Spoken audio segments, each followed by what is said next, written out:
Hi, and welcome to Basler Electric's video tutorial series on the BE1-FLEX. Today we're going to be looking at the advanced HMI editor. Quite often you can just import one of the HMI files that's loaded with BestComms Plus and be off and running. But this video is to show you some of the advanced functionality and customization that can be provided with a standard BE1-FLEX. I'm going to walk through some of the tabs and kind of describe how this works.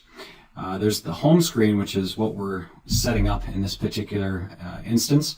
And on the top half, what we're going to call the one-line space is going to be dictated by what's in the SVG drawing. On the bottom left are controllers and control points. On the right are going to be indicators. The bottom is going to be hyperlinks, and we'll walk through those. So we're going to set up the one-line space up here and map it to digital points. So you can map it to pretty much any digital point you want to inside the box. Breaker status is going to be very common, so I'm going to look at that point. So breaker 1 status is what I'm looking at.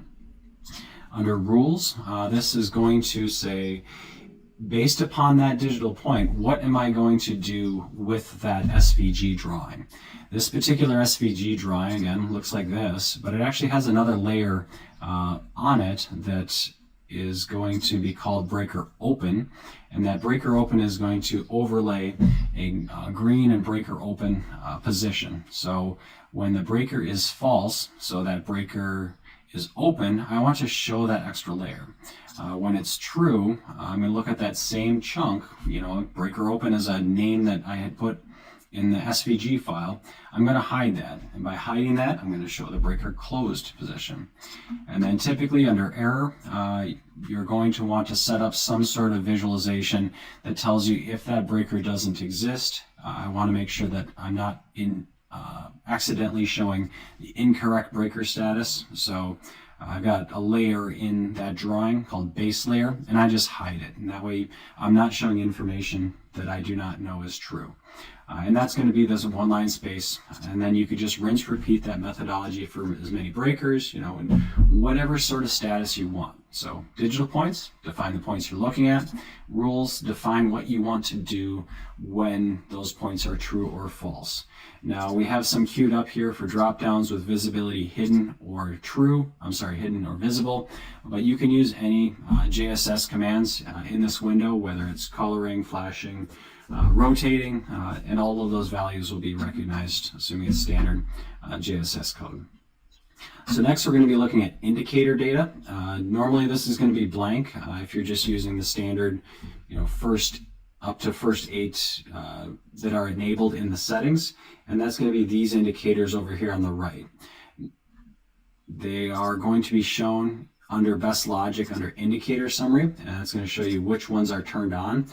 You can turn on as many of them as you wish. Under the HMI editor, if I wanted to pick and choose which ones I wanted to look at, I can add those indicators. If I wanted to have them populated, not necessarily with logical indication, status of a bunch of things in logic, but looking directly at, let's say, a power elements trip or target, I can drive it directly within the HMI file, and I don't have to put it in logic. You don't have to do it this way. If you're using the indicators, you can just drive them with whatever status you want to in logic, and that's pretty straightforward. If this is blank, it's going to populate up to the first 8 of them that are enabled in the general settings. Similarly is the select before operates, so the switches, whether it's a virtual switch or a breaker control switch, if this is blank, it's going to show the first 6 that are enabled. If I look under control, these again are going to directly correlate to this. So with this particular settings file, I only have 2 of them turned on, 43-1 and 43-2. This HMI would only be showing 2 of them. We'll go ahead and load up with a handful more. I'll just put 4 of them in the configuration, and that way the first 4 would populate. Now if I wanted to pick and choose which ones I wanted, I can pick through any of those instances that I wanted to and have them shown on the screen if I'm using this customization function. So let's go ahead and just grab 3 and 4 for this particular example. If I wanted to grab a 101, let's go grab 101-6, which doesn't necessarily make any sense to use, but the idea is that's how it works. Oops. 101, grab -6, and make sure I turn it on and create it in the configuration. All right, so that's the indicators, or control switches rather, that's this corner. And you notice that I haven't updated the screen yet, so that's still static. I'm just bouncing back and forth. Next, I'm going to go to the links. Those are those 3 hyperlinks in the bottom.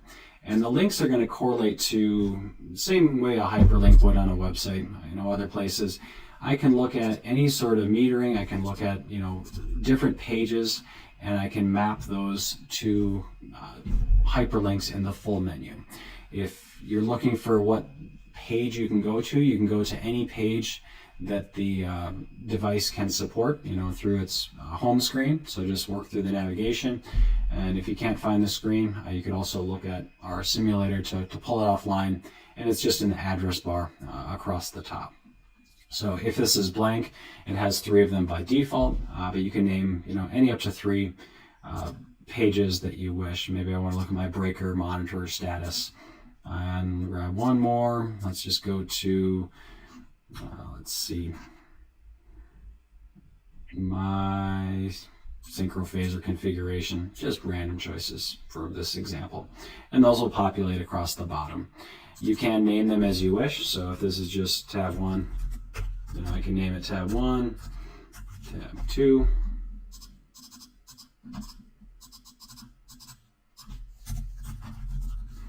and so on and so on. The overlay, again, you can leave it blank. This is going to correlate to this word right up here, which says BE1-FLEX. That's the device ID, and the time and date is going to populate by default in the upper right. But if you wanted to add overlays and change those into any sort of